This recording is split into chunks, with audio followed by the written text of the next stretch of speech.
Eat when hungry. Mag-pause kayo pagka nakakasampu na kayo ng lansones. Pakinggan nyo sarili nyo.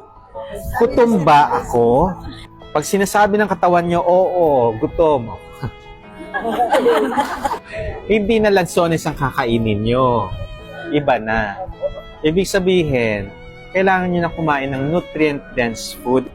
Meal na yun. 1 kilo. Meal. Yan yung kaya nagkakaroon tayo ng mga health condition. Hindi tayo gutom, pero na-overeat natin yung mga... Yes, it's natural. Fruits yan eh. Pero once na ma-overeat kayo dyan, may damage yan. Ayan o, liver enzymes yung mataas. Sa fruits yan. So, hopefully, hindi fatty liver. Pag nag-normal na siya, pwede na kayong bumalik, if ever.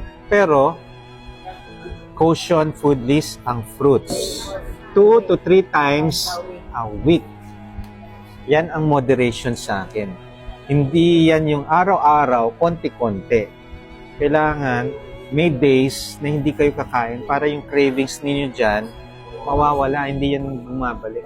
Pansinin nyo, lahat ng mga favorite nyo na inaaraw-araw nyo, hinahanap-hanap nyo. Parang kulang ang araw nyo na hindi kayo nakakakain nun.